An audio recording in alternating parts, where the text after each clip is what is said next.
Halfway between South Bend and Indianapolis, Indiana, sits the Grissom Air Museum, one of the finest collections of aeronautical history in the Midwestern United States.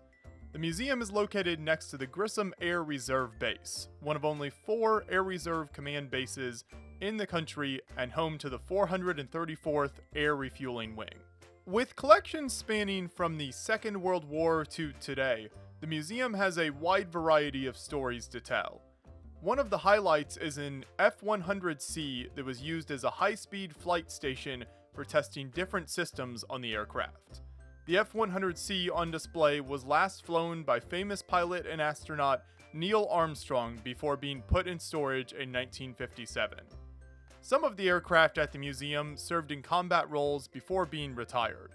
The F-14B on display made 3 combat deployments off the deck of the USS John F. Kennedy in support of Operation Enduring Freedom. The B-25J, delivered to the U.S. Army in 1944, avoided combat, but saw action as a firefighting tanker in the 1960s before appearing on screen in the 1970 film Catch-22. Moving indoors, the museum has a much smaller collection focused on interactive activities. You can sit in the cockpit of an F-4 Phantom and step into a Huey helicopter. There are also several displays showing the history of Grissom as an Air Force base throughout the Cold War.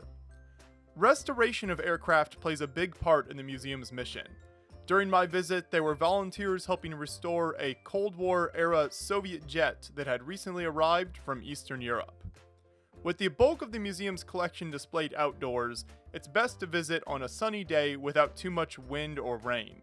The aircraft are laid out nicely with walking paths that take you between each display and signs explaining the history behind each plane. Since you're probably interested in military aircraft, I'd also recommend checking out the American Huey History Museum just around the corner from the Grissom Air Museum. Thanks for watching.